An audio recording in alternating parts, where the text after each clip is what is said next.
Hola, ¿qué tal? Muy buenos días. A todos los que nos están siguiendo, ya sea por Zoom o por redes sociales, a nombre del CISAP y de la División de Bioética, les doy la bienvenida al webinar de hoy, Limitación del esfuerzo terapéutico y cuidados paliativos. Y también la bienvenida le doy a nuestro ponente, el doctor José Enrique Gómez Álvarez. Este webinar es parte del seminario permanente de actualización bioética de la misma división. Y previo a que comencemos, me gustaría recordarles que para sus comentarios o preguntas, quienes nos siguen en Zoom, pueden hacerla en la sección de preguntas y respuestas. Y para quienes nos acompañan en redes sociales, puede ser en la sección de comentarios. También quisiera aprovechar para extenderles la invitación a nuestro próximo diplomado interdisciplinar, Humanización de los Cuidados, una mirada al cuidado de la vida en sus estadios y circunstancias, que dará inicio el martes 18 de febrero. Podrán entrar ustedes a nuestra página del CISAP para pedir mayor información y estarán compartiendo también algún link aquí a través del chat en Zoom. También les quisiera comentar que durante la sesión vamos a estar enviando el formato de registro de asistencia para que estén atentos. Deberán llenarlo una sola vez para que puedan recibir la constancia de asistencia a este webinar.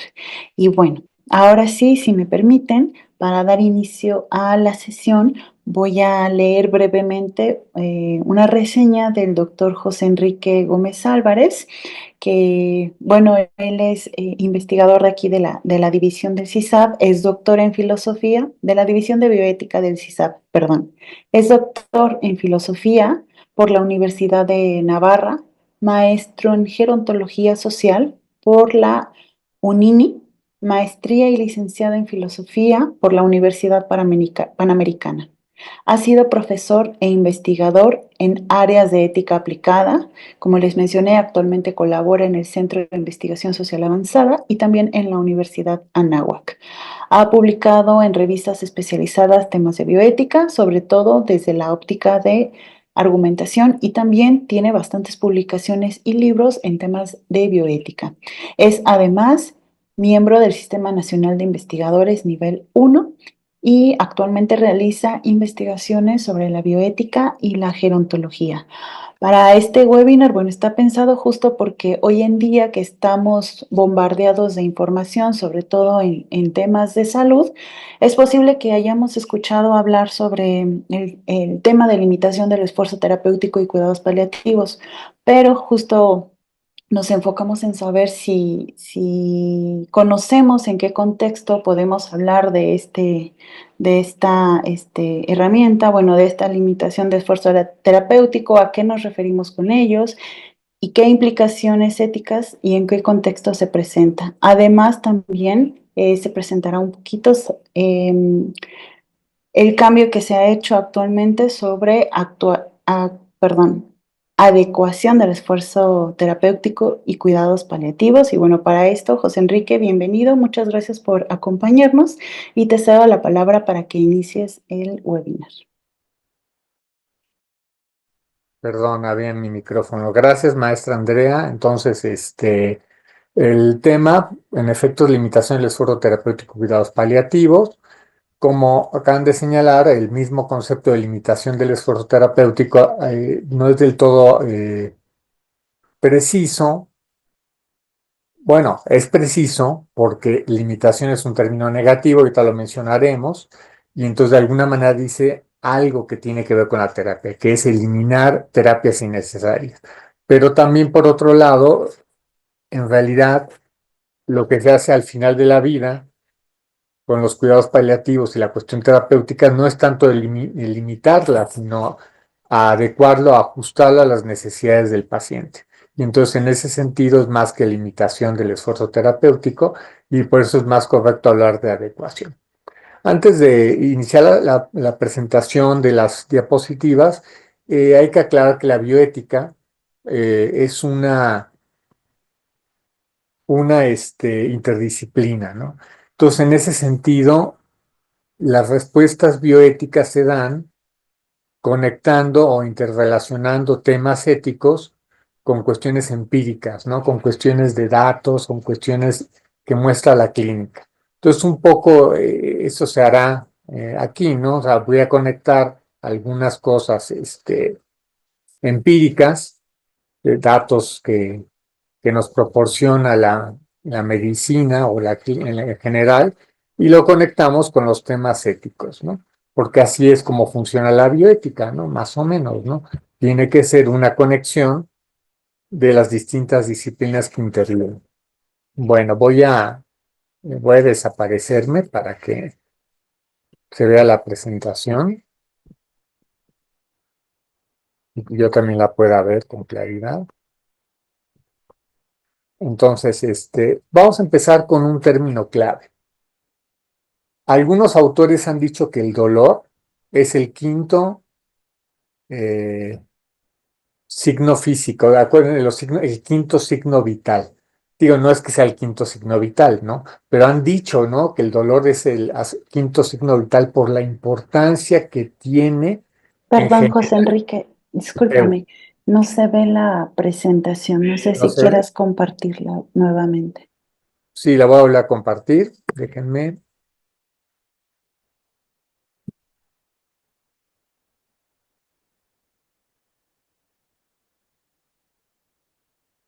Se debe de ver.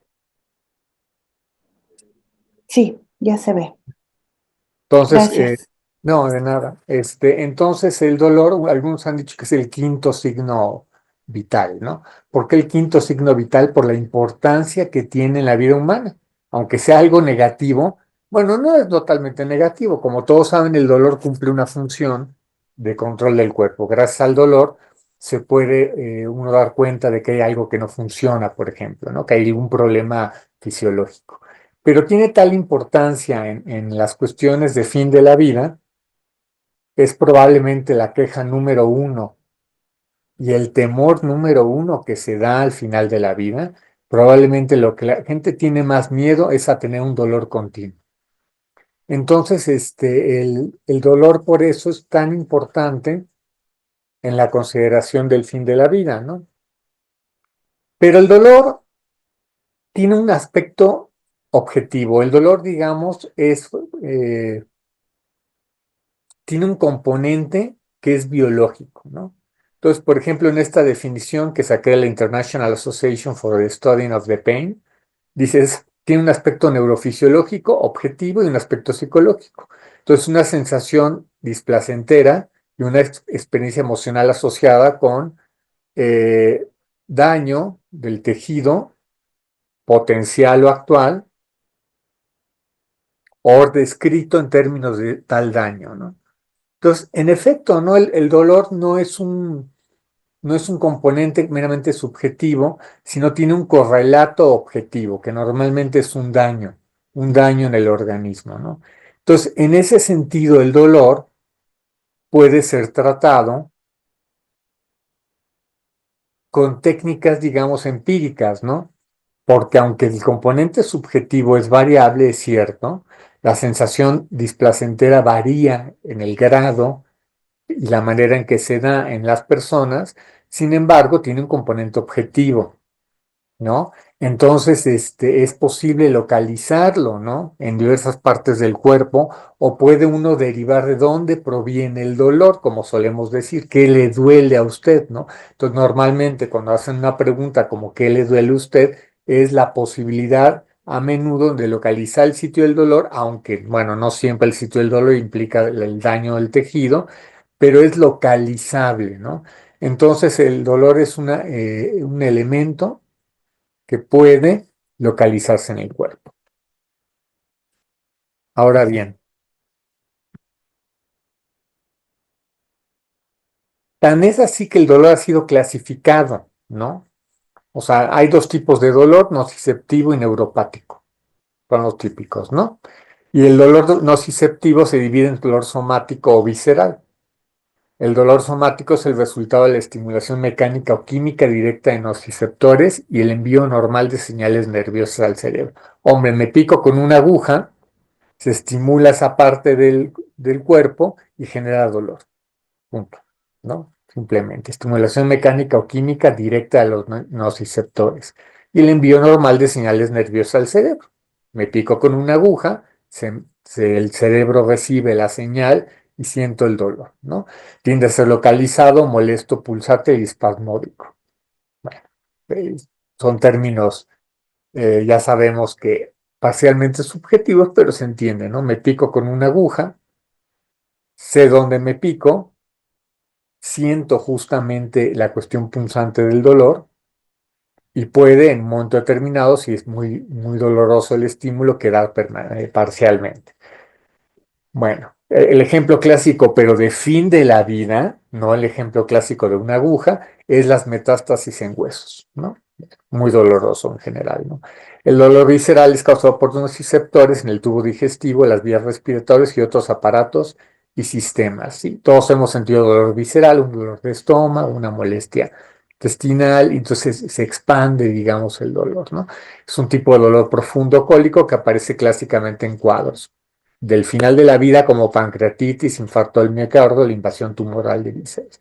Claro, los ejemplos que estamos sacando aquí del manual de medicina interna de Harris, pues hacen alusión al fin de la vida, ¿no? Cánceres y otro tipo de daños, ¿no? Bueno, el dolor neuropático proviene de señales nerviosas alteradas, es muy de difícil control, no lo dice aquí, pero es de difícil control.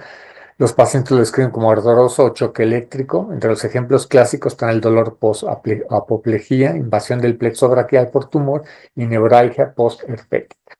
Bueno, cuando alguien tiene herpes, si alguien lo ha sufrido, sabe perfectamente que el herpes, aunque desaparezcan las lesiones superficiales, por lo menos del herpes, queda un dolor de difícil descripción, que se expande de difícil descripción, muy molesto, y es un dolor neuropático. Ahora, esto es lo que nos señala la medicina, lo que nos señala la ciencia del dolor, ¿no? Los tipos de dolor. Bueno, ¿y eso qué importancia tiene, no? Este ejemplo del dolor muestra que ya para actuar éticamente, por ejemplo, intervenir en el dolor y controlarlo, es problemático porque es multicomplejo el dolor. Hay distintos tipos de dolores causados por distintos fenómenos diferentes y por tanto su control no puede ser con el mismo recurso, o por lo menos no muchas veces, ¿no? Entonces esto nos muestra, simplemente con el ejemplo del dolor, que es el más aludido al final de la vida, que su control biológico es bastante difícil, ¿no? Y que por tanto no es fácil, ahora sí, desde el punto de vista ético, simplemente decir que controlar el dolor. Sí, pero no es fácil, ¿no? Entonces, lo que en un paciente puede ser proporcionado para corregir un dolor, en otro paciente puede no ser proporcionado, ¿sí? Eso es lo que nos muestra la clasificación clásica del dolor, ¿no? Entonces, ahí empiezan las diferencias, ¿no? Un síntoma en un paciente puede ser producto de una circunstancia diferente, que por tanto la intervención proporcionada ética del control del dolor va a ser diferente. Entonces, en los ejemplos del dolor, hay dolores que pueden ser corregidos fácilmente con un analgésico de primer nivel, ¿no? De primera parte de la escala del dolor, ¿no? De la escalera del dolor, ¿no? Podemos usar ketorolaco y se controla el dolor. Pero hay otros dolores que son tan de difícil control que requieren de analgésicos más potentes. Pero esto nos genera problemas éticos, ¿no? A lo mejor un control del dolor muy superficial permite, se puede hacer con un analgésico sencillo, sin graves efectos secundarios, sin costos económicos elevados. Pero cuando se usan otro tipo de analgésicos, a lo mejor los costos son muy elevados y tienen efectos secundarios cuestionables, como puede ser, por ejemplo, aunque no es poco probable que suceda, cuando se usa analgésicos opiáceos, pues producir cierta dependencia, ¿no? Entonces puede haber el temor o la duda de si es lícito aplicarlo o no. Entonces, Este ejemplo muestra que para las decisiones del fin de la vida desde el punto de vista ético, tenemos que partir de la base biológica de lo que nos proporcionan las ciencias médicas. Y de ahí ya podemos hacer reflexiones de qué hacer. Y ese qué hacer nos planteará problemas éticos. Hay que distinguir, por otro lado, el dolor del sufrimiento. Esto es bastante importante, ¿no? El dolor, decíamos, tiene un componente objetivo, o sea, tiene un elemento que puede identificarse en la realidad del cuerpo, por ejemplo, de la persona que lo sufre. Pero el sufrimiento, el problema es que es un estado subjetivo, ¿no?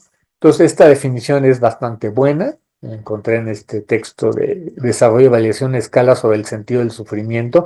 Este artículo en particular que está aquí citado, que pueden ver, es muy bueno, es muy interesante porque lo que hacen estos autores es que tratan de construir, proponen una escala de valoración del sufrimiento, que es muy difícil porque es subjetivo el sufrimiento. Entonces, establecer los patrones de análisis es bastante complicado. Entonces, bueno, Bermejo y los autores tratan de hacer esto, ¿no? Pero esta definición es muy buena, ¿no? El sufrimiento sería la respuesta negativa inducida por el dolor y por el miedo, la ansiedad, el estrés, la pérdida de objetos afectivos y otros estados psicológicos. Es un estado de malestar inducido por amenaza de pérdida de integridad o desintegración de la persona con independencia de su causa. La parte última de la definición es muy importante. El sufrimiento como respuesta negativa, todos lo hemos tenido. Todos hemos sufrido por el dolor, el miedo, la ansiedad, el estrés, etcétera, ¿no? Pero es un estado de malestar inducido por amenaza de pérdida de integridad o desintegración de la persona. Eso es la clave, ¿no? Entonces, en la atención del sufrimiento no se puede resolver con vía solamente médica o con intervenciones clínicas nada más. El malestar inducido por amenaza de pérdida de integridad es un problema existencial, como dirían los filósofos. Es un problema del sentido de la vida, del sentido de la persona. Entonces, el sufrimiento, por tanto, tiene que tener intervenciones diferentes. Es cierto que el dolor, como les había dicho, como primera respuesta, como primer elemento que se le tiene miedo al fin de la vida, cuando se está en cuidados paliativos, eh, puede producir sufrimiento, pero no obstante, el control del sufrimiento no es por vía química, o por lo menos muy poco se puede hacer. En efecto, una persona puede estar, por ejemplo, deprimida y puede funcionar algunos fármacos, ¿no? O sea, los inhibidores de la recaptura de la serotonina, por ejemplo, ¿no? O sea, se pueden usar, ¿no? Pero el malestar del sufrimiento es un problema existencial y por tanto su tratamiento es existencial. Tiene que atacarse las causas del sufrimiento, que muchas veces no tienen nada que ver con la cuestión del dolor, por ejemplo. Es decir, puede haber dos personas con el mismo dolor, la misma fuente de dolor, ¿no? Por ejemplo, un dolor neuropático, y sin embargo uno sufre, realmente está sufriendo y el otro no tiene sufrimiento. Tiene dolor, pero no manifiesta de manera explícita un sufrimiento o una crisis existencial por eso. Bueno, entonces estos dos elementos primeros son muy importantes. Dolor es el primer temor que aparece al final de la vida. Eso es lo que dicen los manuales de medicina. Lo que más miedo da es el dolor. Y conectado, aparejado, paralelo, pero no dependiente de él necesariamente, viene el sufrimiento. Si hay algo que también tiene un fuerte temor, componente de temor al final de la vida, es el sufrimiento. Pero el sufrimiento tiene un componente existencial, como acabamos de ver. Esto es lo que nos dice la medicina, ¿no? Lo que es el dolor y lo que puede ser el sufrimiento, ¿no? Pero hay que ver otro elemento empírico importante del final de la vida, es de qué se mueren las personas, ¿no? Entonces, o las causas de muerte. En el manual de Harris, que está citado, vienen datos de los Estados Unidos, ¿no? Entonces no cito nada de ello, entonces mejor les pongo causas de muerte en el año 2023 en México. Tengo de 2023 y no de 2024 porque no ha salido el dato. Tarda un tiempo en salir los datos definitivos, entonces no tengo los datos de 2024. Pero bueno, ya en 2023, ya aunque estábamos saliendo de la pandemia, ya había pasado el pico de la pandemia, donde se dieron muertes por exceso, como ustedes lo saben, producto de la pandemia, ¿no? Entonces, que era una cuestión anormal o atípica, ¿no? Bueno, entonces más o menos son 800,000 muertes registradas, ¿no? Puede haber unas que no se registraron. El 44% de mujeres y 55% de hombres. Noten que la diferencia es significativa, mueren más hombres que mujeres. Y bueno, y un mínimo porcentaje de casos que no se especificó, ¿no?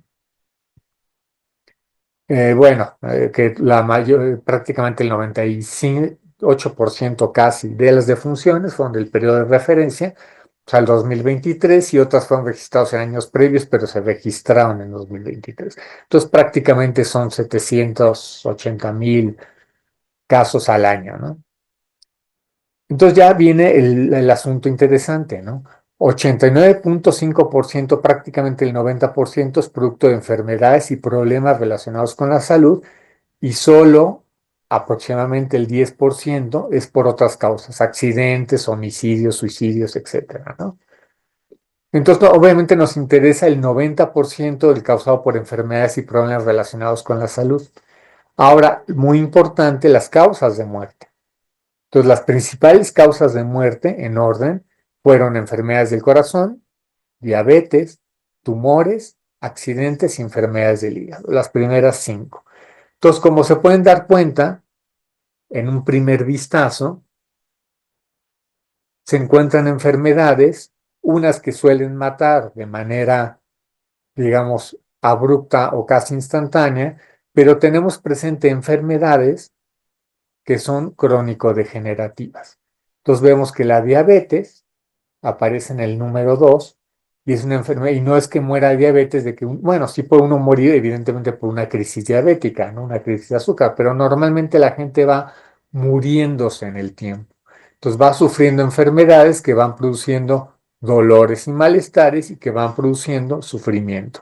Entonces, aunque no me muera instantáneamente de la diabetes y no se considera una enfermedad terminal, no obstante, frecuentemente los pacientes llegan a estados terminales, es decir, a estados en donde se prevé la muerte en aproximadamente 6 meses o menos.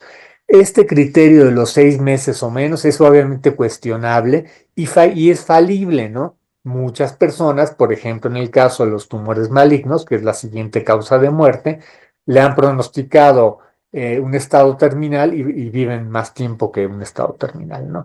Pero no cabe duda que la diabetes y los tumores, bueno, el cáncer, pues, sí produce, son estados crónico-degenerativos que llevan a estados terminales con frecuencia, ¿no? Bueno, después viene una tabla que da el propio INEGI ya muy detallado, donde viene la división de enfermedades de hombres y mujeres por separado, el total, y viene un poquito más detallado eh, los datos, ¿no? Del tipo de muerte, ¿no? No es necesario verlas todas, es completamente innecesario, pero podemos detectar que hay enfermedades, como dijimos, la diabetes, que es el caso 2 de muerte, y aún las enfermedades del corazón, que también pueden ser progresivas y pueden llevar a estados terminales.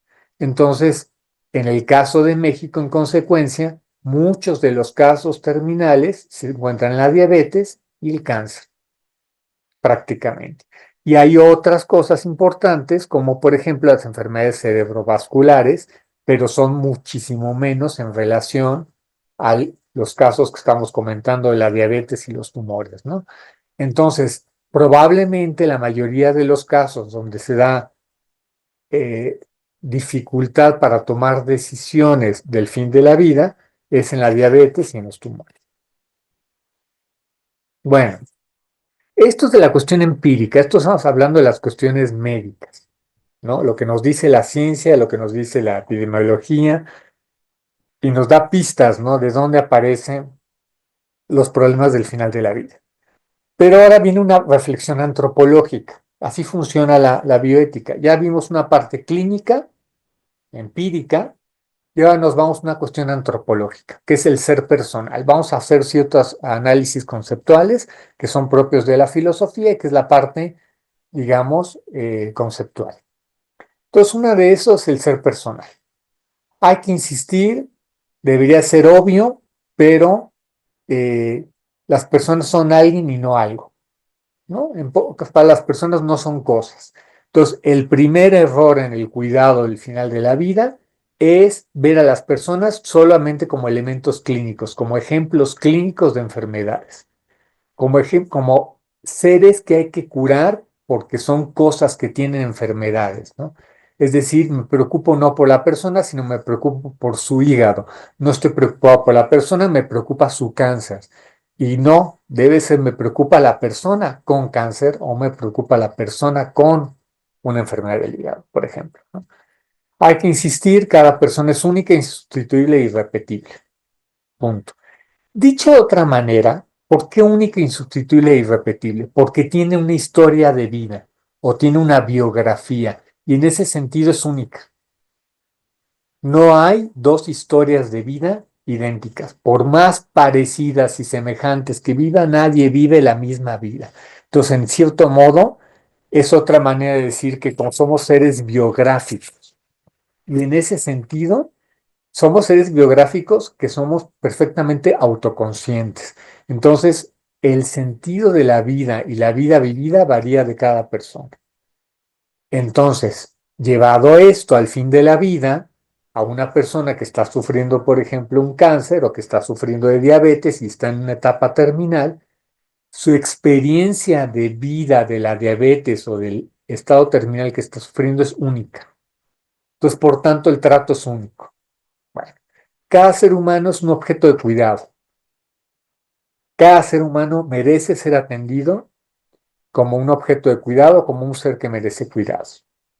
Cuidar al otro, o este objeto de cuidado, es un llamado a la conciencia, es decir, no podemos permanecer indiferentes ante la necesidad del cuidado de otros. Eso no se puede. Punto. ¿No? Sin embargo, no hay que caer al sentimentalismo, ¿no? No está uno diciendo que, sienta uno pena por el otro, no, sino que sienta uno racionalmente conciencia de la necesidad del otro. Entonces, evitar el sentimentalismo y convertirlo en una cuestión racional. La ética no es una cuestión de sentimientos más, sentimientos buenos hacia los demás.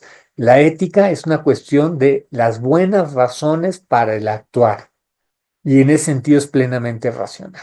Entonces, un elemento que hay que considerar al fin de la vida es que no estamos presentes en cada persona, aunque las enfermedades se repiten, hay 80,000 casos de diabetes al año que se muere la gente, sí, muy bien, pero cada caso de esos 80,000 es una biografía única que requiere una atención única.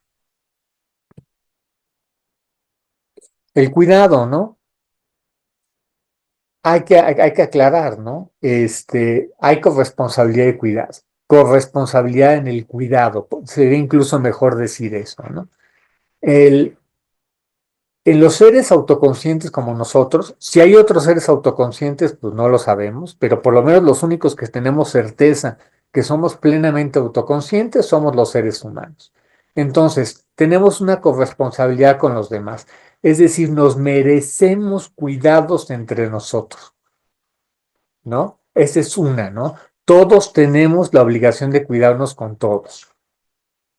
Eso es lo que quiere decir corresponsabilidad. Y también quiere decir corresponsabilidad el que cada uno de nosotros debemos responder a los demás respecto a nuestro propio cuidado, ¿sí? Entonces, todos nos debemos cuidados entre sí y cada persona que está recibiendo cuidados tiene que responder ante los demás. Bueno. Entonces el cuidado se presenta en la comunidad, pues, ¿no? El cuidado, noten, no es una cuestión meramente clínica, como cuando decimos el cuidado de la salud. El cuidado es un término más amplio. Dentro de la misma entra el cuidado clínico, pero el cuidado es un término que es más amplio que la cuestión clínica, sino se refiere a una cuestión ética, el, el hecho de atender las necesidades del otro. Bueno, otra manera de decirlo es que somos cuerpo. La vida es un bien que implica el cuidado propio y ajeno, ya lo acabamos de decir. ¿Por qué? Porque somos cuerpo. Ojo, somos cuerpo, no tenemos cuerpos. Somos cuerpos. Somos seres en la materia. Somos seres junto con la materia, no los seres humanos. Esto, pues digo, debería ser obvio, ¿no? Que somos cuerpo, ¿no? Pero lo que quiero hacer énfasis cuando decimos que somos cuerpo es que aunque tenemos operaciones espirituales, la voluntad y la inteligencia son operaciones intelectuales, operaciones inmateriales de alguna manera, o sea, dependen del cuerpo, pero son inmateriales. Eh, no obstante, actuamos a través del cuerpo.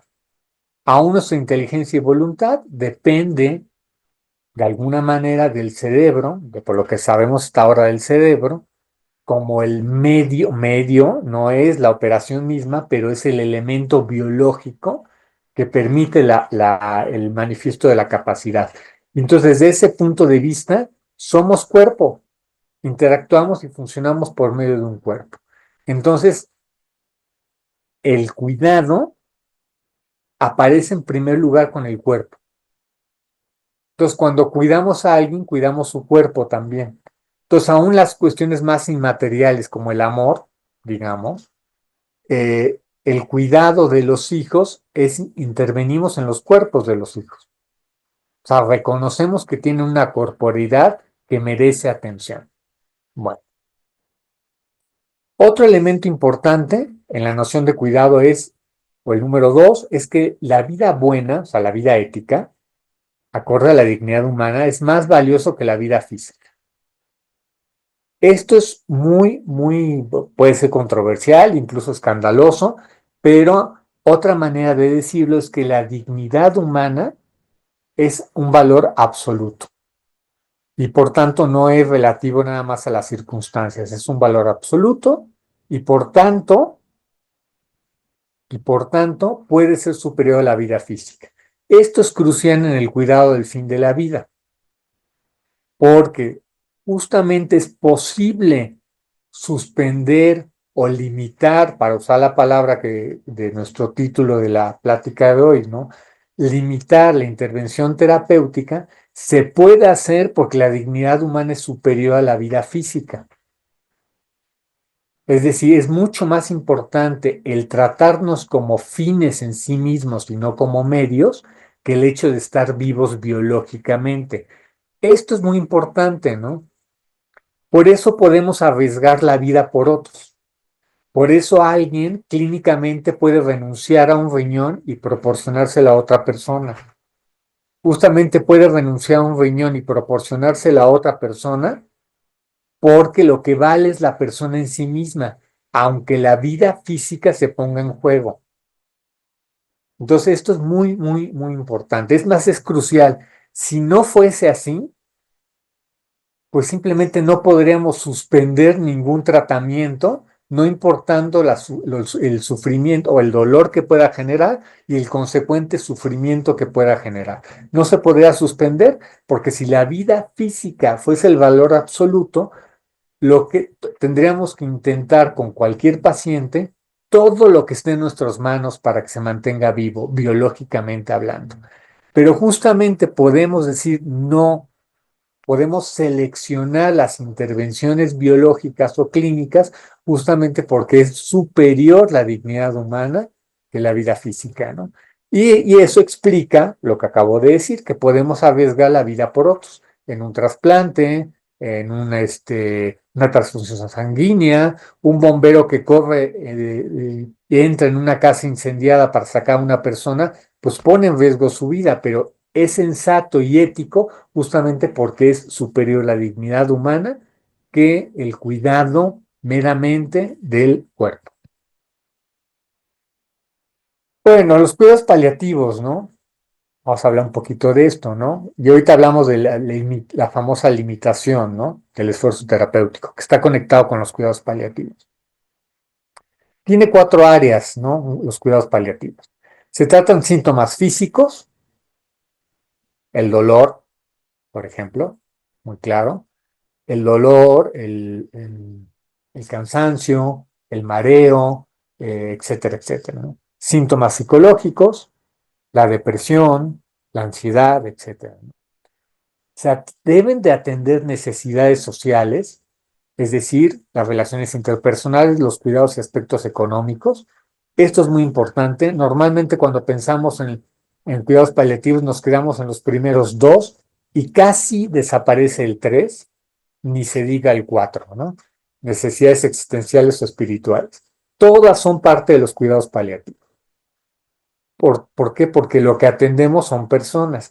Lo hacemos a través del cuerpo, pero atendemos personas. Y las personas como tal, al tener una dignidad, implica también atender necesidades que no son directamente relacionadas con la parte clínica, pero que están junto a ellas, que en este caso son las necesidades, por ejemplo, de que las personas puedan interactuar con sus parientes, con sus cuidadores y con otras personas, y las necesidades existenciales espirituales que a veces son vistas como muy secundarias, como finales. Necesidades existenciales o espirituales es cuando la gente ya está en los últimos 3 días de su vida y es cuando ahora sí le vamos a atender espiritualmente. Entonces se le manda a llamar a un sacerdote, por ejemplo, alguien que es creyente, por ejemplo, en el catolicismo, y ya pues, como ya se está muriendo, muriendo en el sentido más literal del término, ya llamamos a alguien. No, las necesidades existenciales o espirituales pues es en todo el proceso, ¿no? Una persona que se le da la mala nueva de que tiene una enfermedad terminal, que le quedan probablemente 6 meses o menos, tiene necesidades existenciales desde ese momento, ¿no? O espirituales, ¿no? No hay que esperar a un estadio más avanzado de una enfermedad terminal para considerar las necesidades existenciales o espirituales. Entonces, estas deben de ser consideradas desde el inicio, ¿no? Y las necesidades sociales, por supuesto, ¿no? Las relaciones interpersonales y los aspectos económicos deben de ser resueltos o irse resolviendo desde el momento en que se da la mala noticia de estar mal, de una enfermedad terminal. Otro término importante es ensañamiento terapéutico. El ensañamiento terapéutico tiene que ver justamente con la limitación de las intervenciones, ¿no? Entonces, el ensañamiento terapéutico es la acción o las acciones encaminadas a forzar el tiempo de vida en proceso irreversible de terminación de un organismo. Eso es, ¿sí? Cuando quiero tratar de extender a cualquier costo la vida física de una persona. Bueno, la vida de una persona, ¿no? Incluye la cuestión física, pero que fuertemente hace énfasis en los aspectos biológicos, es decir, en mantener el metabolismo biológico al máximo. Obviamente, como acabamos de ver, si la dignidad humana es superior a la vida física, entonces puede suceder que por razones de la dignidad humana, las cuestiones físicas tengan menos importancia, ¿no? Y en consecuencia se pueda evitar el ensañamiento terapéutico. Ahora, este ensañamiento terapéutico, por un lado, tiene una parte negativa o limitativa. Lo que hay que evitar es todo lo que dañe la dignidad humana, todas las condiciones que imposibiliten el ejercicio de las actividades propiamente humanas. Eso significa dignidad humana, ¿no? Dignidad humana otra vez no es una cuestión sentimental, la ética no es una cuestión de sentimientos, es una cuestión racional, ¿no? Todas las condiciones que limiten el ejercicio de las actividades humanas, que son la inteligencia y la voluntad, lo que nos hace propiamente humanos, atenta contra la dignidad humana. Entonces, el eliminar el ensañamiento terapéutico o el limitar, como se dice en la plática, limitar la intervención terapéutica es justamente para permitir que se manifiesten las actividades propiamente humanas.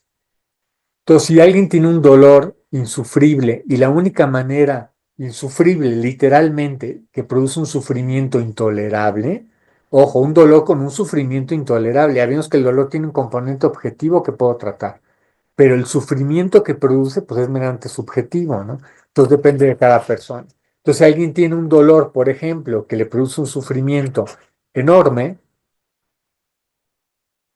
entonces es lícito intervenir para combatir ese sufrimiento humano, aún a costa de la existencia humana. Entonces, de ahí viene la idea de que puedo perfectamente poner una dosis alta de, por ejemplo, opiáceos para combatir el dolor, a pesar que se reduce la posibilidad de vivir más tiempo. ¿Por qué? Porque es mucho más importante que se mantenga a la persona en capacidad de manifestarse humanamente, es decir, con su inteligencia y libertad.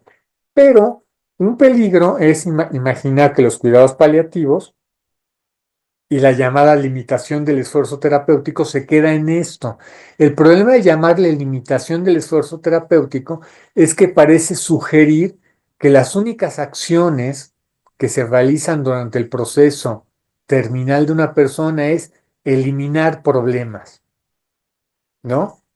Entonces, dejamos de actuar, ¿no? Ya no se puede curar, entonces, por tanto, dejamos de hacer cosas por una curación imposible. Sí es cierto que esa es una parte del proceso del final de la vida, ¿no? Pero no solo se da la parte negativa o limitativa, ¿no? Sino se da también la parte positiva o del deber hacer, ¿no? Entonces, en realidad, lo que tiene que hacer uno es realizar acciones que impliquen el bienestar del paciente e incremento de la calidad de vida del mismo, ¿sí? Por ejemplo, el uso de medicamentos, pero no solo el uso de medicamentos, por ejemplo, facilitar, como veíamos en las necesidades sociales, por ejemplo, facilitar que la persona pueda interactuar con sus parientes, ¿no? Aunque está, incrementar, por ejemplo, esa capacidad de interactuar con sus parientes de una manera justamente racional y humana, ¿no? Bueno, entonces, en realidad lo que también se tiene que hacer es adecuar las circunstancias o la situación del paciente para que manifieste su dignidad. Ese adecuar las condiciones es una acción positiva, son cosas que se tienen que hacer y no solo cosas que se deben de dejar de hacer. Entonces, por eso algunas personas han dicho que hablar de limitación de la intervención, digamos, es demasiado restrictivo, porque en realidad también lo que se hace es un ajuste, ¿no? Un ajuste de la realidad, del entorno del paciente, para que pueda manifestar plenamente su dignidad, es decir, su parte racional y su parte volitiva. De eso se trata, ¿no? En las intervenciones del final de la vida. Entonces, no nada más consisten en dejar de hacer, sino hay cosas que hay que hacer. Justamente hay que adecuar la realidad del paciente para que manifieste su dignidad. Y hay mucho que hacer. Por supuesto, parte es clínico, pero partes son no clínico, ¿no? Sino son cuestiones sociales y existenciales que son cruciales, ¿no? Y como les digo, que a veces quedan fuera muy a menudo, ¿no? En parte se entiende por la gran tecnificación de la ciencia médica, explica en parte que se dejen fuera elementos emocionales, ¿no? Bueno, ya hablamos de lo que no hay que hacer, el enseñamiento terapéutico, pero sí es lo que hay que hacer, los cuidados proporcionados. Entonces, los cuidados proporcionados son aquellos que modifican el curso de la enfermedad, pero sin que sean muy gravosos para el enfermo. Esto es importantísimo, ¿no? Y es difícil de entender muchas veces, sobre todo en los familiares o el propio paciente, ¿no? A veces sí hay intervenciones que modifican el curso de la enfermedad, pero son gravosos a más no poder. Producen unos efectos secundarios tan graves que probablemente no vale la pena intentarlo. En cáncer esto es muy frecuente. De hecho, en cáncer, muchos cánceres realmente son mortales. Las intervenciones clínicas se hacen porque modifican el curso de la enfermedad, la retrasan, aumentan la cantidad de tiempo que se puede vivir, etcétera, ¿no? Pero es perfectamente lícito que alguien diga no me lo hagan. ¿Por qué? Porque los efectos que produce son tan graves en los daños son tan pesados existencialmente, justamente, son tan pesados en mi dignidad que simplemente puedo rechazar. Por supuesto, los cuidados proporcionados implica calcular el costo-beneficio, ¿no? Sobre todo en las llamadas pruebas invasivas, como se le llama clínicamente, ¿no? Entonces hay que considerar que los tratamientos o las pruebas invasivas en pacientes terminales puede ser lícito sencillamente no aplicarlas, ¿no? Por el enorme costo que producen, ¿no? En los pacientes, por el enorme daño, ¿no? Bueno, los cuidados desproporcionados, los que no modifiquen el curso de la enfermedad y o son muy gravosos para el enfermo. Bueno, queda claro, ¿no? Con lo que ya mencionamos, ¿no? Entonces, por supuesto, si no modifica el curso de la enfermedad, es desproporcionado, en principio. Se refiere desde el punto de vista clínico, ¿no? Intentar cambiar la enfermedad con un tratamiento que no cambia nada es desproporcionado. Punto. Pero también ciertos cuidados pueden ser desproporcionados, ¿no? Sobre todo cuidados invasivos, ¿no? Ciertos síntomas que tengo que eliminar y resulta que tengo que hacer una operación complicadísima que va a generar efectos secundarios posoperatorios muy severos, pues no lo debo de intentar, sencillamente, ¿no? Porque es desproporcionado. Y aquí dice, o que no modifiquen el curso de la enfermedad, o muy gravosos, como el que acabo de decir, ¿no? Por ejemplo, una intervención eh, para, no sé, neutralizar el dolor, que tengo que hacer una cirugía, pero el efecto secundario de la recuperación es tan molesta, tanto como el propio dolor, que a lo mejor no vale la pena intentarlo, ¿no? Y por supuesto, la decisión o el cálculo de proporcionados y desproporcionados es un cálculo racional ético, no, y depende en gran medida de la persona la cual es atendida. Otra vez, como somos biografías, somos seres únicos, lo que consideramos proporcionado y desproporcionado depende en gran medida de nuestra historia de vida. Esto suena como a relativismo, pues en cierto modo lo es relativo. Es decir, se va a considerar proporcionado o desproporcionado dependiendo la persona que se está atendiendo. No hay otra. Simplemente hay que ver con la persona que se atiende si algo es proporcionado o desproporcionado. Por tanto, las decisiones no pueden ser tomadas exclusivamente por el personal médico, por el personal clínico en general, enfermeras, médicos, etcétera, sino tienen que ser tomados junto con el paciente para poder hacer la valoración de la proporción o la desproporción. No hay otra.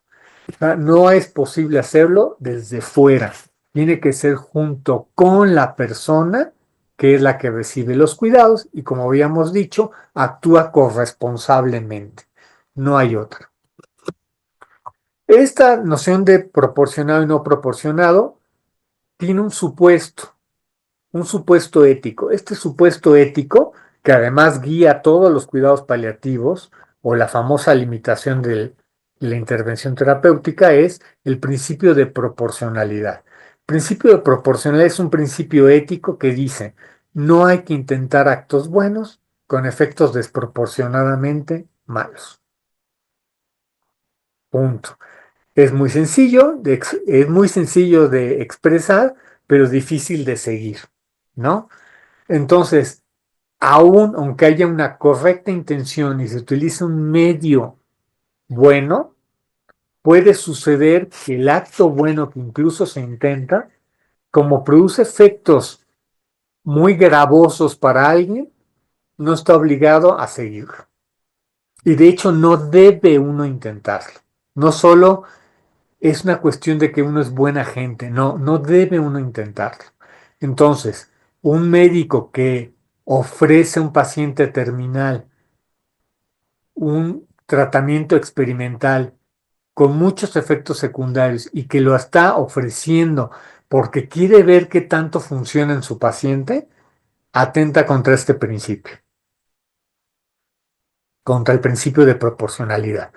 No se puede hacer eso por muy buena intención que se tenga y por muy adecuado que pueda parecer. Ahora, los cuidados paliativos inician desde el dar las malas noticias, desde el comienzo. Desde ahí inician los cuidados paliativos, desde cómo dar las malas noticias de una enfermedad terminal.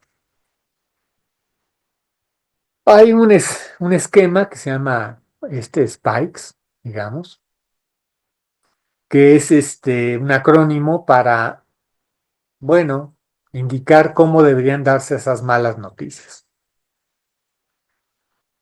Por supuesto, es una sugerencia de tratamiento. De hecho, esto está extraído de un manual, ¿no? Médico, ¿no? Entonces está pensado para los médicos, ¿no?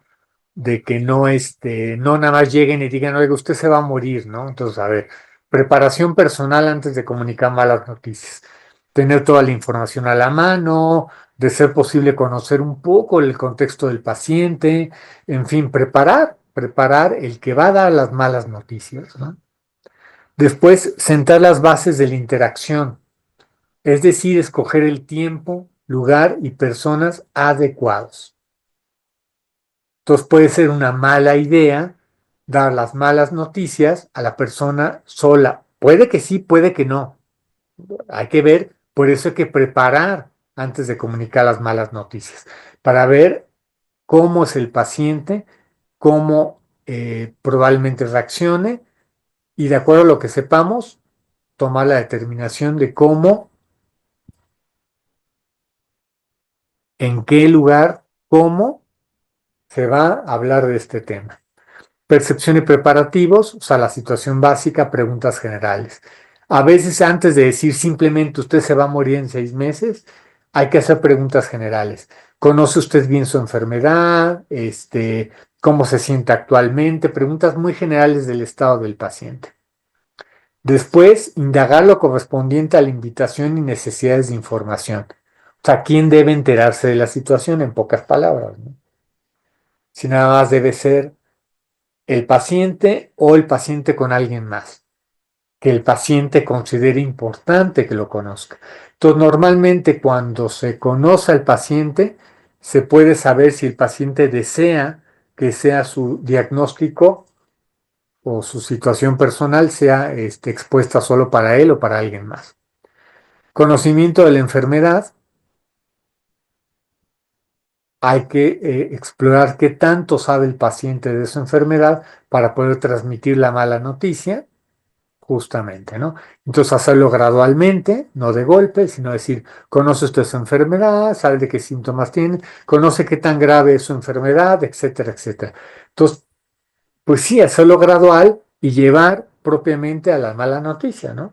Que es justamente que le queda menos de 6 meses de vida. Después, ya que se logra eso, pues hay que tener empatía y exploración. Es decir, en pocas palabras, identificar las emociones del paciente. No solo es transmitir, decir lamento mucho su situación, me volteo y me voy. No, identificar emociones, coraje, dolor, angustia, lo que sea, y mostrar la empatía justamente y explorarlo, ¿no? Siente usted mucho coraje, platíqueme un poco del coraje, o siente mucha angustia o temor, platíqueme por favor sus temores, qué miedos tiene, me los podría explicar. Es decir, hay que seguir con el efecto que produce dar la mala noticia. Después viene el resumen y planes. Aunque suena curioso, tiene que empezarse a hablar de eso. ¿Qué objetivos y definiciones, no? ¿Qué quiere usted? ¿Qué espera usted de esta situación? ¿Qué le gustaría que pudiéramos hacer? ¿Qué metas le interesa cumplir antes de la etapa final de su enfermedad? ¿Qué es lo que usted considera más importante que debe atenderse por la circunstancia que usted va a vivir, etcétera, etcétera. Se tienen que hacer resumen y planes aún desde el inicio que se dan las malas noticias. Este es el modelo Spikes, ¿no? Una de las dificultades de los cuidados paliativos es la integración de los cuidados paliativos, justamente, ¿no? El error frecuente es separarlos, es decir, cuidados eh, curativos, chin, se acabaron las opciones, fin de la línea, empiezan cuidados paliativos. Eso no es así, sino se mezclan. Tiene que haber una zona gris en donde los cuidados curativos se empalman con los cuidados paliativos.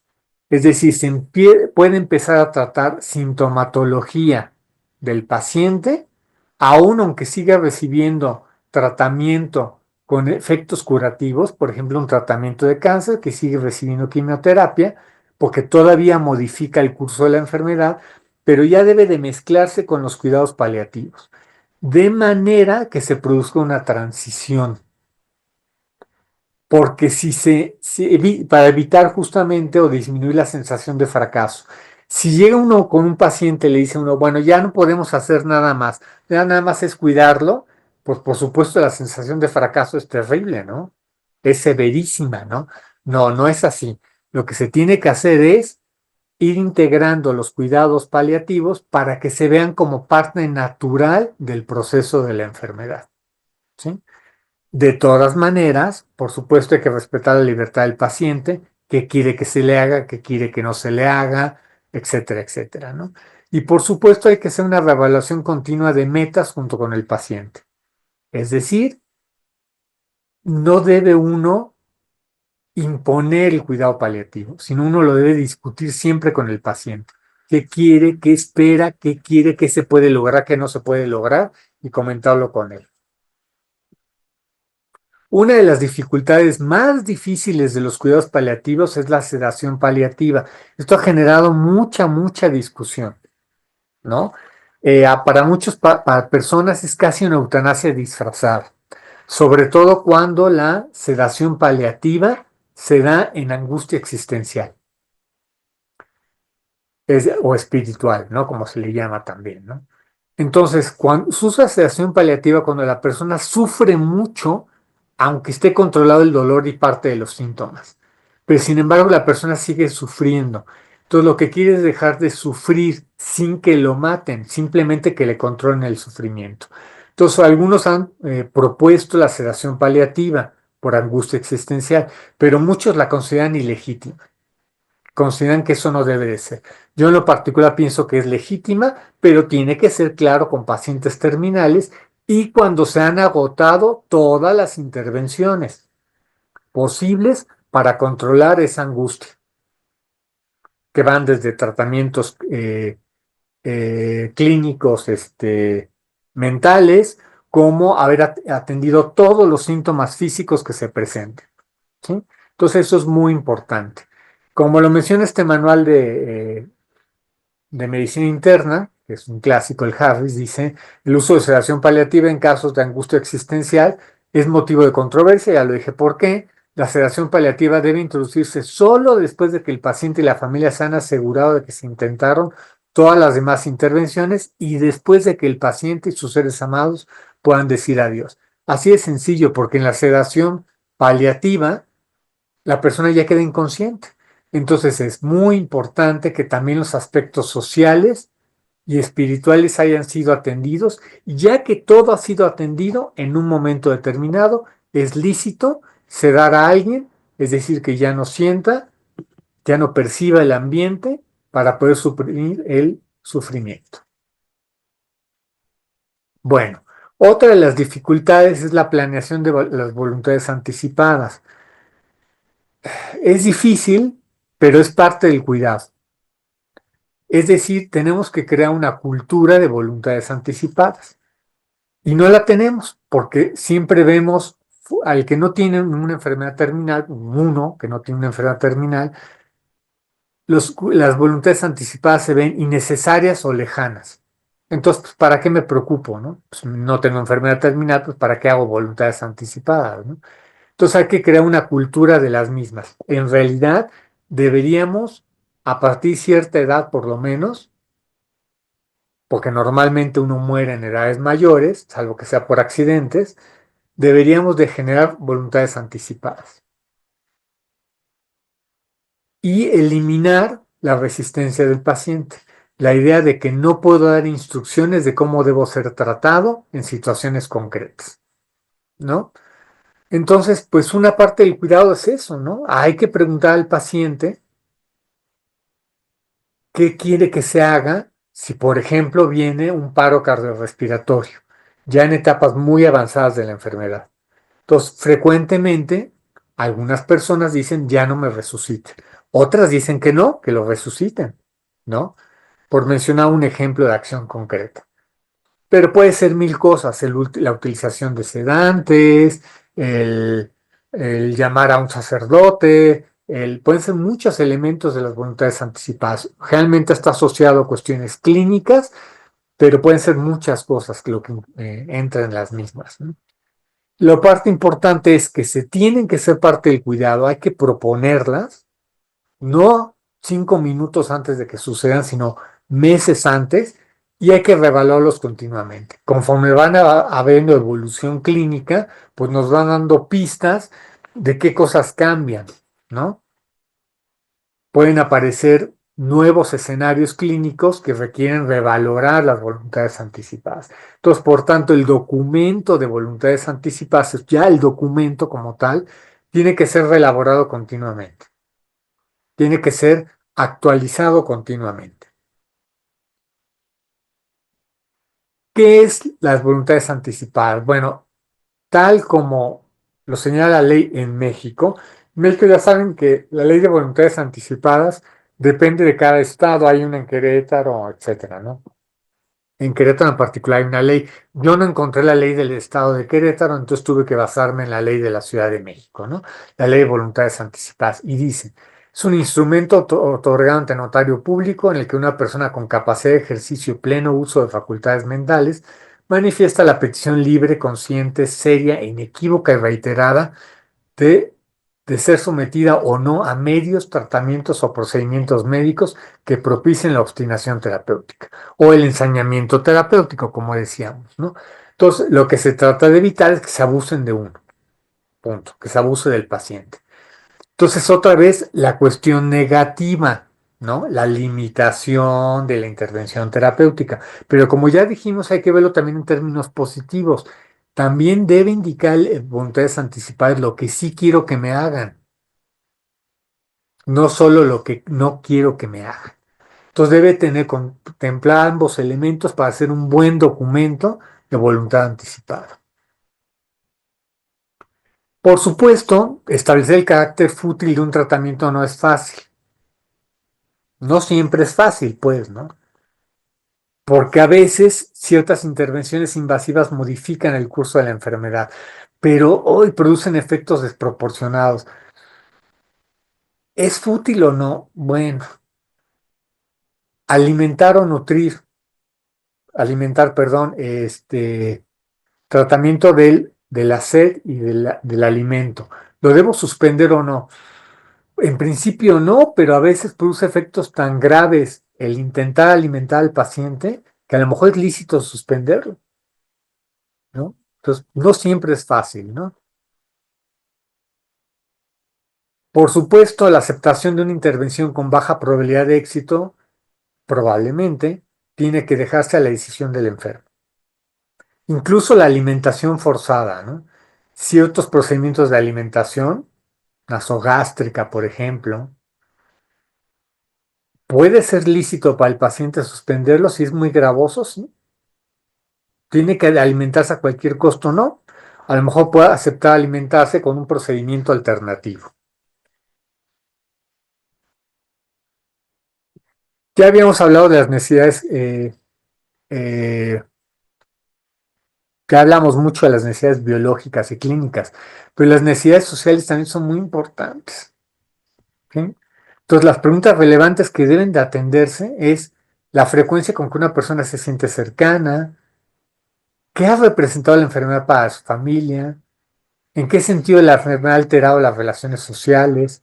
¿Cuánta ayuda necesita para mantener su vida, para tener comida y salir de su casa, por ejemplo? ¿Qué tantos problemas le producen la consecuencia de los cuidados médicos que usted necesita? O sea, se tienen que hacer muchas preguntas para poder integrar la necesidad social a las necesidades, digamos, clínico-biológicas. Y en realidad están conectadas. No es lo mismo un paciente que solamente tiene un cuidador primario a un paciente, por ejemplo, que tiene toda una familia entera, 4 o 5 miembros que pueden cuidar de él. No es lo mismo una persona que ha vivido en soledad y le gusta su soledad a una persona que está acostumbrada a tener relaciones sociales intensas. Pues eso va a modificar los cuidados paliativos, ¿sí? Entonces no puede suceder que una persona sea lícita, que entre, por ejemplo, en una casa de cuidados especiales, pero puede ser que en otra persona no sea lícito, no sea proporcionado, porque depende también de las necesidades sociales y la forma de vida que ha vivido la persona. Las necesidades espirituales, lo mismo, ¿no? Son bastante difíciles de determinar, probablemente es de lo más difícil, ¿no? Bien difícil. Pero hay preguntas que pueden dar pistas, ¿no? Por ejemplo, el significado de la vida antes de que comenzó la enfermedad y después de que comenzó la enfermedad. ¿Qué significa su vida, no? Después, ¿cuáles son las cosas espirituales más importantes para usted, por ejemplo? Preguntar eso, ¿no? Si practica una religión o no. Obviamente, cosas espirituales no quiere decir una religión necesariamente, ¿no? El sentido de la vida también puede ser o no otros elementos que no tienen que ver con la práctica de una religión. Y por supuesto, ¿qué tanto le limita la enfermedad? Una persona creyente que requiere ciertos ritos, pues evidentemente una enfermedad puede limitarla severamente, ¿no? Y pueda afectar su sentido de vida. Pero en otra, que la práctica de la espiritualidad implica, por ejemplo, una reflexión meramente individual, a lo mejor la enfermedad no limita su práctica espiritual. Pero bueno, eso hay que valorarlo, ¿no? Justamente hay que valorarlo para poderlo atender. Lo que es cierto es que es muy importante. Casi 70% de los enfermos señalaron que se tornan más religiosos o espirituales en la fase terminal. Entonces, parece que es importante, ¿no? Aunque tiene su caveat, ¿no? Su parte de cuidado, ¿no? El 20% de pacientes en esta fase pierden la religiosidad porque se sienten engañados o traicionados por estar en la fase terminal de su trastorno. ¿Sí? En el caso de otros enfermos, lo que necesitan es significado y finalidad existencial diferente a la que ven en la religión o la espiritualidad, a menudo antagónica a ella, ¿no? Entonces, esto traducido en términos muy fáciles, hay que tener un cuidado, ¿no? A veces pasa, que sobre todo pasa con las cuestiones cuando interviene, pongo la Iglesia Católica, que se quiere hacer creer al enfermo que el sufrimiento que tiene es parte de su espiritualidad. Hay que tener mucho cuidado con eso, ¿no? No siempre es así. Muchos pacientes no quieren sufrir ni quieren tener síntomas físicos denigrantes para ellos, y entonces por tanto ellos buscan que se controlen esos sufrimientos. Entonces, por tanto, no hay que pensar que el sufrimiento es inherente a las necesidades espirituales o tiene que la gente tomarlo como parte de su formación espiritual. Puede que en algunas personas sí, puede que en otras no. Todo depende de cada caso. No obstante, se ha dicho que hay ciertos cuidados mínimos que se deben de proporcionar a las personas. Aún estos cuidados mínimos están sujetos a la proporcionalidad, ¿eh? Pero es cierto que, en principio, la hidratación y la nutrición, el control de la temperatura, la limpieza, el confort y el control del dolor sería lo mínimo que debemos intervenir. Sin embargo, como les comentaba, a veces la hidratación y nutrición pueden resultar imposibles en cierto momento de la etapa final de la vida, ¿eh? Ya no funcionan bien los riñones, hay una insuficiencia renal tan grave que ni siquiera se puede dar ningún tipo de alimento por ninguna vía. hay un fallo multisistémico muy grave, etcétera, ¿no? Pero en principio son los cuidados mínimos que deben de proporcionarse, es decir, que en teoría serían irrenunciables, pero otra vez, como les acabo de decir, dependiendo mucho la situación de cada paciente. ¿Qué podríamos decir de conclusión o de conclusiones, ¿no? En pocas palabras, nadie está obligado a aceptar tratamientos que rebasen sus capacidades psíquicas, emocionales y económicas, cuando el soporte, para soportarlos cuando el horizonte de vida se ha reducido, es decir, cuando estamos en etapa terminal. En este sentido, puede ser lícito suspender el tratamiento cuando éste es desproporcionado con relación al bien buscado. Y no solamente la parte negativa de que puedo suspender, tengo también derecho a que se me den condiciones de vida, condiciones biológicas que me permitan manifestarme como humano plenamente. Entonces, tengo derecho a suspender lo que es desproporcionado, pero también tengo el derecho a que se me dé de manera proporcionada lo que necesito para desarrollarme yo como persona, aún en estado terminal. ¿Sí? Entonces, tiene que haber ese equilibrio entre la parte negativa, que es el evitar el, con la parte positiva, que es el proporcionar algo. ¿Sí? Por eso, como les digo, la cuestión de la limitación de la intervención terapéutica, algunos han dicho que es mejor hablar de adecuación, porque no es solo el quitar cosas, ¿no? Sino también es el agregar cosas. Una persona que su familia la considera muy importante, entonces tenemos que proporcionarle medios para que pueda interactuar con su familia como nunca había interactuado en un estado, por ejemplo, en un estado previo al estado terminal, ¿no? Aparte de lo que ya. Pues bueno, con esto cierro mi presentación, ¿no? Gracias por la presentación y por todo lo que nos has compartido. Tenemos bastantes comentarios y preguntas. Los comentarios en general van hacia las felicitaciones por tu presentación y por el material también. Y otros comentarios están relacionados, por ejemplo, a esto último que tú hablabas de los aspectos de la salud, el biológico, el psicológico y lo social. Y en cuanto a la complejidad de evaluar este aspecto del límite terapéutico desde las tres perspectivas.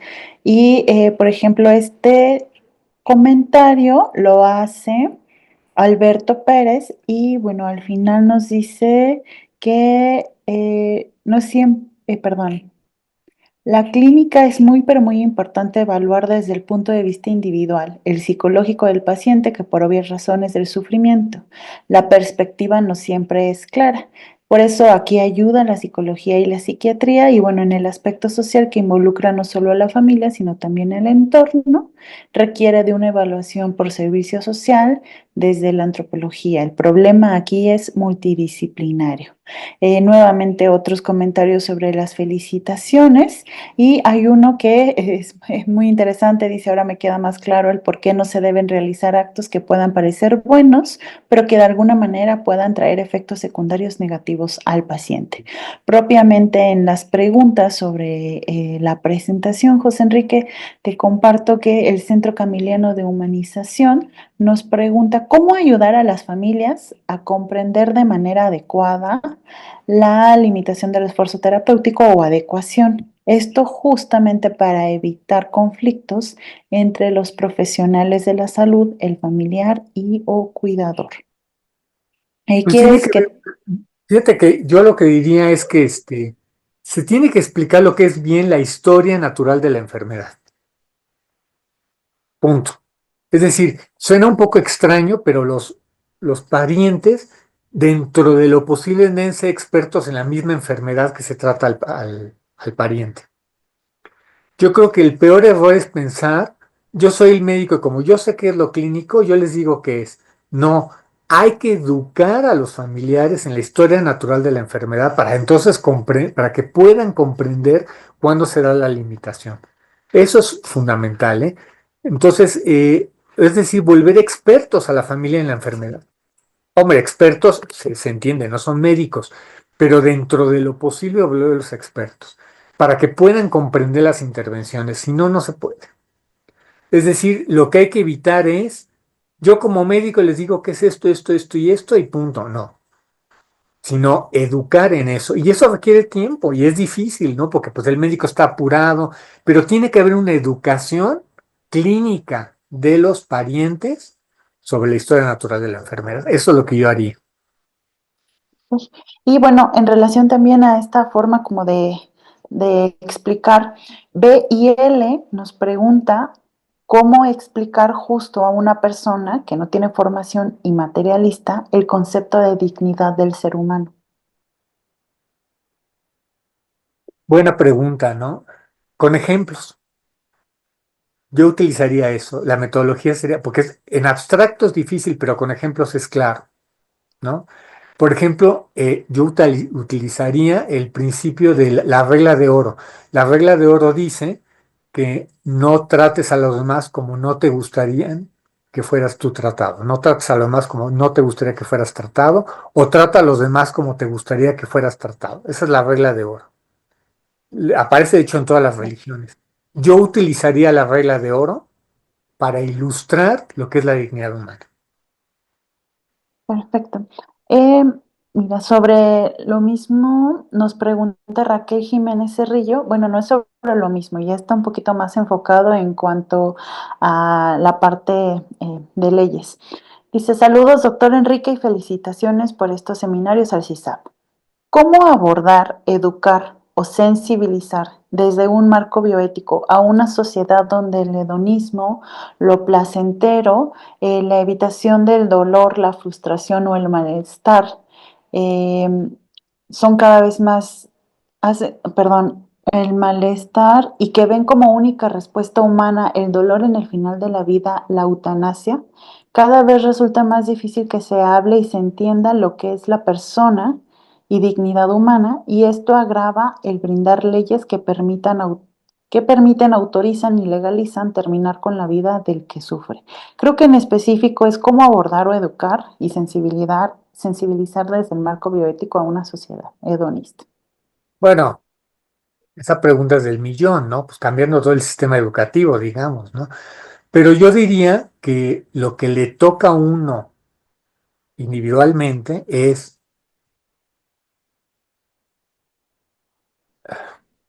hacer énfasis en la cultura del esfuerzo, de que los bienes verdaderos requieren a menudo esfuerzo. Entonces, por ejemplo, una profesión, ¿no? Obtener un grado profesional requiere esfuerzo y dolor, por decirlo así, desvelos, gastos económicos, hay que suprimirse otros placeres, por ejemplo, porque hay que estudiar. Entonces, lo que no se ha hecho es, bueno, sí se ha hecho, pero falta hacer más, es que el bien humano requiere esfuerzo, que no es instantáneo, y combatir la cultura de la instantaneidad. Y eso sí lo puede hacer uno, ¿no? Si yo, un niño pequeño, tiene sed y en 5 segundos le doy el agua, lo educo en la cultura de la instantaneidad. Si, por ejemplo, tiene sed, digo, bueno, me voy a esperar un par de minutos y ahorita le doy el agua con calma. Aunque suena esto como cruel, no es cruel, es educar de que no todo es instantáneo, todo requiere un cierto esfuerzo. Y esto es desde que somos muy chicos.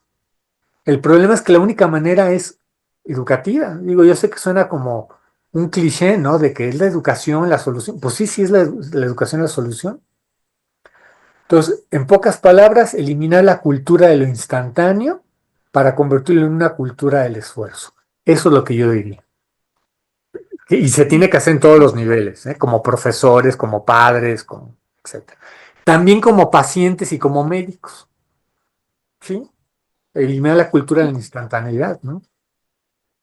Perfecto. Eh, la mayoría de las preguntas que siguen están referidas al formato de voluntad anticipada. Se presenta de un médico, es un formato legal, solo tiene validez hacia el notario.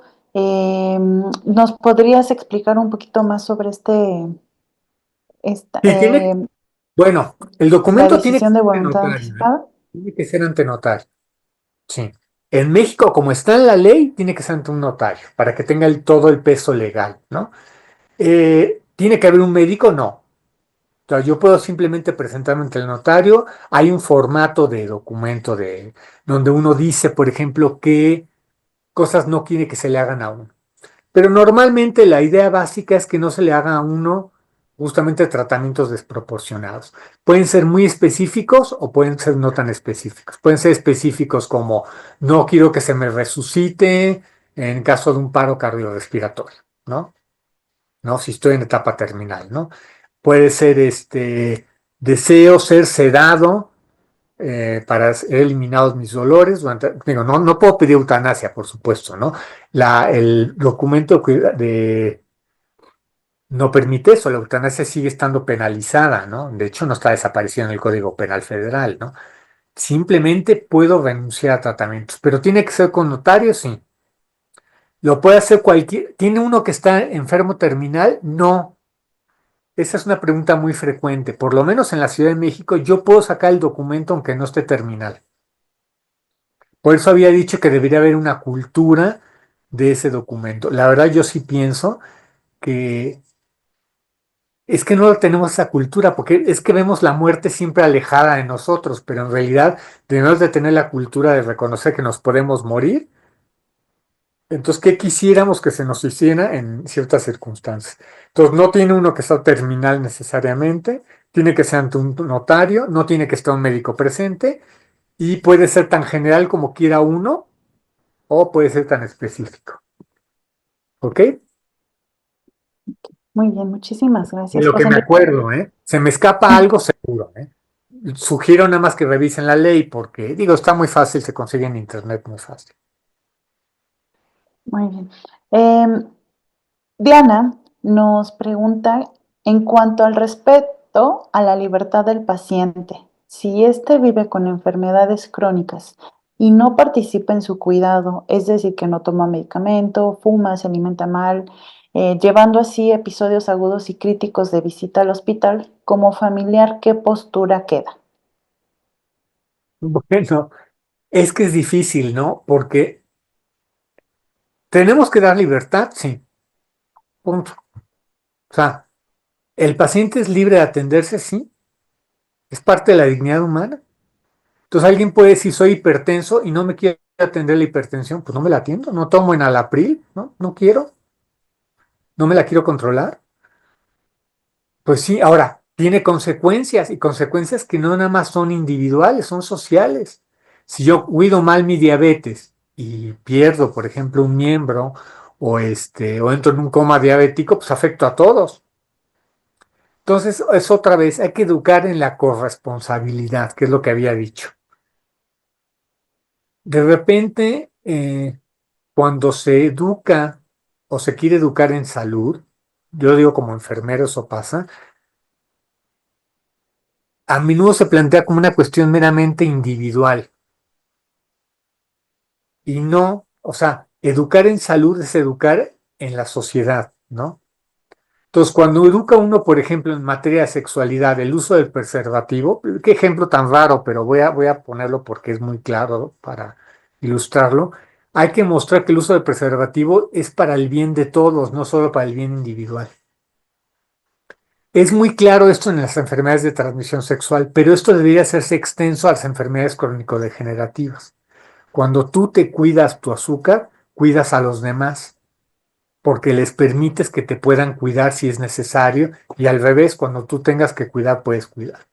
Entonces, en unas pocas palabras, educar en la corresponsabilidad. Eso es lo que yo haría. Pero siempre Gracias. está en la libertad, ¿eh? O sea, siempre habrá el riesgo que alguien diga no. Pues sí, ni modo. Es mejor respetar en la libertad, aunque se produzca males, que forzar un bien en la tiranía, ¿eh? Eso es definitivo, ¿no? Sí.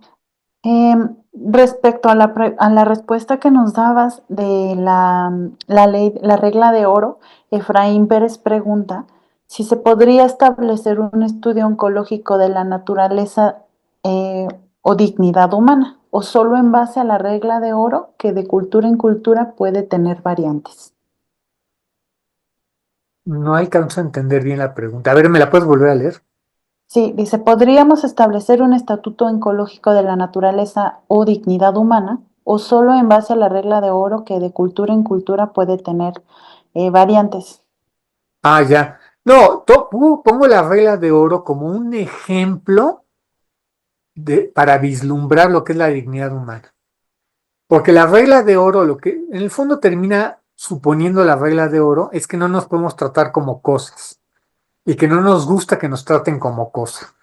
No dice eso la regla de oro como tal, pero de facto es lo que está suponiendo. Cuando yo quiero que me traten como yo trato a los demás como quiero que me traten, normalmente es que no quiero que me traten como objeto, ¿no? Entonces la regla de oro permite vislumbrar esta idea de que no sea uno cosificado. Entonces, desde esa perspectiva, si yo utilizaría la regla de oro para enseñar la dignidad humana, pienso que sí, porque es intuitivamente más clara.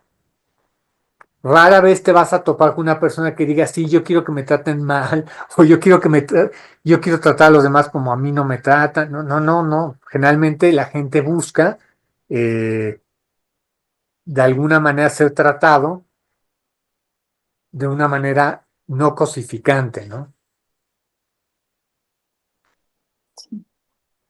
También Ingrid Durán pregunta, ¿cómo visualiza la evolución de los cuidados paliativos y la limitación del esfuerzo terapéutico en los próximos años, especialmente con el avance de las tecnologías médicas? Pues yo creo que ya está tratado. Es decir, la clave, lo dije al principio, es integral. Integral e interdisciplinario. Esa es la manera que va a tener que ser. Ya no, obviamente ya no es como era hace 150 años, ¿no? Porque prácticamente hace 150 años las intervenciones clínicas eran mínimas. Las historias de la enfermedad, la gente moría por las historias naturales de la enfermedad prácticamente sin intervención, porque no había nada que hacer. Pero ahora, como tenemos mucho que hacer, pues simplemente no nos queda otra que sea interdisciplinario e integral. Que de hecho ya se hace, pero hay que hacer énfasis en el equilibrio entre la intervención clínica y las intervenciones sociales y espirituales. Eso es lo que yo diría. Está como desnivelado. Generalmente la gente piensa en las intervenciones clínicas y muy poco en las sociales y las espirituales. Yo creo que se le tiene que dar más peso, se tiene que equilibrar más las últimas dos grupos de necesidades a futuro.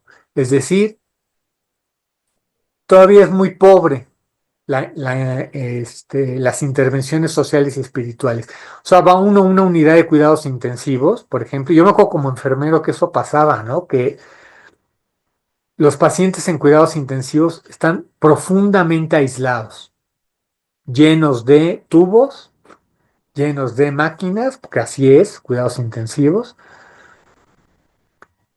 Casi la interacción es solamente con el personal de enfermería, incluso poco con el médico. Y la participación de los familiares es prácticamente nula, pues el sufrimiento es muy intenso de los pacientes, ¿no? Entonces, hay que pensar los cuidados paliativos más integrales y deberían modificarse incluso las instalaciones médicas para facilitar esta integración. Y no se hace, no se hace, no, no es así. Entonces, eso es lo que yo diría, ¿no? Por ejemplo, tener cuidados perdón, unidades de cuidados intensivos mejor adaptadas para que puedan estar los familiares más tiempo, mejor adaptadas para que se puedan atender las necesidades espirituales de mejor forma. En fin, habría que cambiar el mismo modelo del hospital como, perdón, les voy a quitar,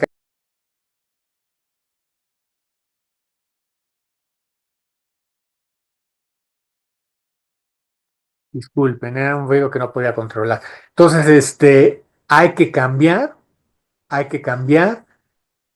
el modelo de atención centrado en la clínica al modelo de atención centrado en la dignidad humana. Ok. Y eso es Creo, desde la educación en la salud. Punto. creo que también esto que estás mencionando responde a la pregunta de Eric Arellano sobre si debería establecerse un protocolo para ofrecer cuidados paliativos. Y creo que justo Sí, claro. la claro, pregunta. un protocolo muy amplio, ¿no? Muy amplio. Lo tratan de hacer los médicos. Tú lees el manual el de que estuve citando, el manual de Harrison, el de medicina interna, y sí ya lo piensan, ¿no? Ya lo incluyen, ¿no? Pero de la teoría a la práctica, pues una brecha, ¿no? Que no se ha logrado concretar, ¿no? Y en parte es porque es cara la medicina, ¿no? Entonces, los cuidados son caros tanto en materia económica como en materia social, ¿no? Son costosos, pues, costosos económicamente, pero son también costosos socialmente. No tenemos la cultura del cuidado de unos con todos, ¿no?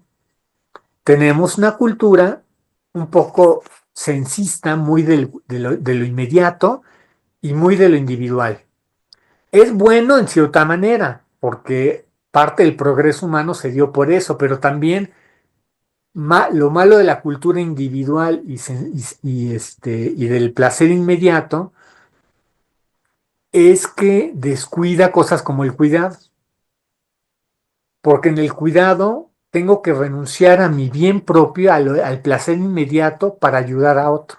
Entonces sí tenemos que combatir ese modelo y eso sí es educativo.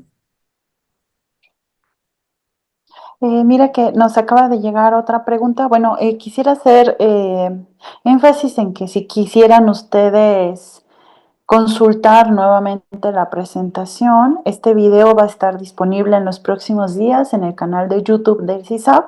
Entonces, ahí con detenimiento podrán revisarla nuevamente. Hay algunas otras preguntas que están enfocadas en, en la cuestión espiritual.